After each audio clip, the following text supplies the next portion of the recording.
उसके बाद किसी के ऊपर भी कुछ भी आरोप लगा देना और बाद में माफी मांग लेना। दिल्ली के 75% फैमिलीज में हेल्थ इशू पाए जाते हैं, जो सच कहा जाए तो केजरीवाल जी का सबसे अच्छा प्रोजेक्ट माना जा सकता है।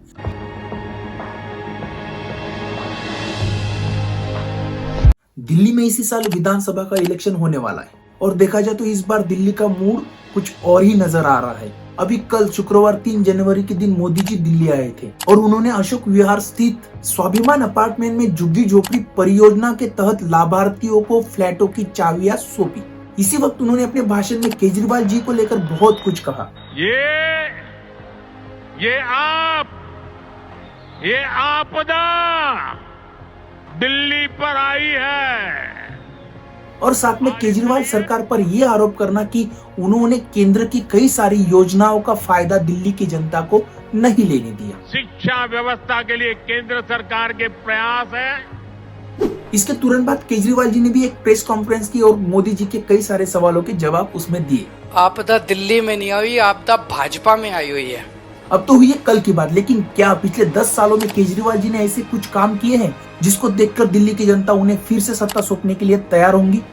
ये एक सवाल है और इसी सवाल को लेकर मैंने कुछ चीजें सर्च की और जो चीजें मुझे पता चली है वो मैं आपके सामने रख रहा हूँ।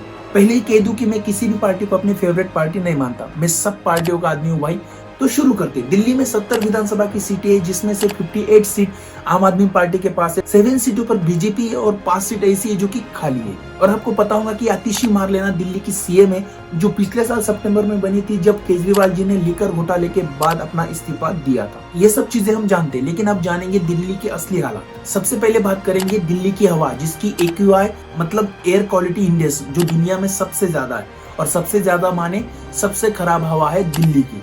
आपके सामने ये चार्ट नजर आ रहा होगा, इसमें देखिए 0 से 50 के बीच की हवा सबसे अच्छी हवा मानी जाती है, लेकिन उसके ऊपर जैसे जैसे ये आंकड़ा बढ़ते जाता है वैसे वैसे हवा इंसानों के हेल्थ के लिए हानिकारक बनते जाती है। और यहाँ पर दिल्ली का आंकड़ा हमेशा टॉप पर रहता है, मिनिमम 400 और मैक्सिमम 500 के आसपास। और इन आंकड़ों के साथ साथ दिल्ली के कुछ ऐसे रिपोर्ट भी सामने आए हैं जहां से पता चलता है कि भाई दिल्ली के 75% फैमिलीज में हेल्थ इशू पाए जाते हैं। इन रिपोर्टों से निकल के आ रहा है कि भाई दिल्ली की जनता को खांसी, गले का दर्द, सर दर्द और अस्थमा जैसी घातक बीमारियां नजर आती है। इससे पता चलता है कि दिल्ली की हवा इतनी ज्यादा प्रदूषित हो चुकी है कि भाई वहाँ के लोगों के जीवन के कुछ साल कम हो रहे हैं। उसके बाद दिल्ली का इशू है भाई पीने का पानी।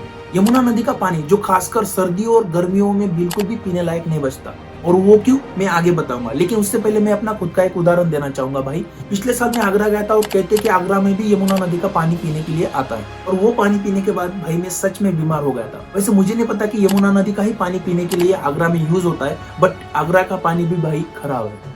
और इसके प्रदूषित होने का कारण है भाई दिल्ली का कचरा, वेस्ट मतलब पब्लिक वेस्ट और इंडस्ट्रियल वेस्ट भी वहां पर छोड़ा जाता है। इसी वजह से यमुना नदी का पानी बिल्कुल भी पीने लायक नहीं है। इसी बात को लेकर 3 साल पहले हाई कोर्ट ने भी दिल्ली सरकार को फटकार लगाई थी, जिसके बाद केजरीवाल जी सामने आकर कहते हैं हम 2025 फरवरी तक यमुना को जरूर साफ करेंगे। और इसके बाद वो कहते हैं कि दिल्ली की जनता के साथ अगले साल मैं डुबकी लगाऊंगा यमुना में। अगले चुनाव के पहले मैं भी यमुना में डुबकी लगाऊंगा और आप सब लोगों को यमुना के साफ पानी। लेकिन बात झूठी निकली। आज यमुना नदी पिछले 3 साल से दुगनी तरीके से खराब हो चुकी है और इसे केजरीवाल जी ने माना भी। इंडिया टुडे के कार्यक्रम में उन्होंने कहा, मैंने अपने 3 वादे बिल्कुल भी पूरे नहीं किए। एक यमुना साफ करना, दूसरा घर घर पानी पहुंचाना और तीसरा दिल्ली की सड़कों को यूरोप की सड़कें जैसे बनाना। ये वादे मैंने पूरे नहीं किए। लेकिन वो आगे कहते हैं कि मेरे पास प्लान है, पैसा है, बस और एक बार मौका दे दो। वही 2022 में केजरीवाल जी 75,000 करोड़ के साथ एक बजट पेश करते हैं जिसका नाम होता है रोजगार बजट, जिसके तहत वो 20 लाख लोगों को रोजगार उपलब्ध कराने वाले थे। लेकिन उसका बाद में क्या हुआ ये तो नहीं पता, लेकिन केजरीवाल जी का ये बजट काफी ज्यादा चर्चा में रहा था। उसके बाद उन्होंने मोहल्ला क्लिनिक शुरू किए थे, जो कि एक अच्छी स्कीम थी, लेकिन उसकी भी आज हालात खराब हो गई। कई मोहल्ला क्लिनिकों में दवाइयों की कमी है, कहीं पर डॉक्टरों की कमी है, तो कहीं पर स्टाफ नहीं है। फिर भी मोहल्ला क्लिनिकों से बहुत सारे गरीबों के इलाज हुए, जो कि एक अच्छी स्कीम रही। अब बात करते हैं दिल्ली गवर्नमेंट स्कूल की, जो सच कहा जाए तो केजरीवाल जी का सबसे अच्छा प्रोजेक्ट माना जा सकता है। दिल्ली गवर्नमेंट स्कूल की एजुकेशन सच में अच्छी स्थिति में है, लेकिन इसमें भी कुछ चीजें ऐसी पाई गई है जो कि हाईकोर्ट को सीधा दखल देना पड़ा था। जैसे नॉर्थ ईस्ट दिल्ली के कुछ सरकारी स्कूलों में हालात बहुत खराब थे और ये दिल्ली हाई कोर्ट ने सरकार को कहा था। इसके अलावा भी केजरीवाल सरकार की तरफ से कई सारी योजनाएं दिल्ली की जनता के लिए रही, जिसमें से सबसे मेन तौर पर बिजली फ्री, उस पे सब्सिडी और साथ साथ कुछ ऐसी योजनाएं भी थी जो सीधे तौर पर लोअर क्लास कम्युनिटी के लिए फायदेशीर रही। बाकी उनके जीवन के पर्सनली हालचाल देखे जाए पिछले कई सालों से, तो उनके कई सारे साथी उनको छोड़कर चले गए। वही उनके ऊपर कई सारे आरोप भी लगे, जैसे उनका घर का रिनोवेशन जिस पर सीबीआई चार्ज बैठाई गई थी। उसके बाद किसी के ऊपर भी कुछ भी आरोप लगा देना और बाद में माफी मांग लेना, ये भी चीज राजकारण में हो चुकी है केजरीवाल जी के साथ में अपनी ही पार्टी के लोगों के साथ उनका व्यवहार, जैसे स्वाति मालेवाल केस। वही बीते दिनों दिल्ली की इस टाइम की सीएम आतिशी जी को टेम्परेरी सीएम कह देना, ये चीज भी काफी विवादों में रही थी।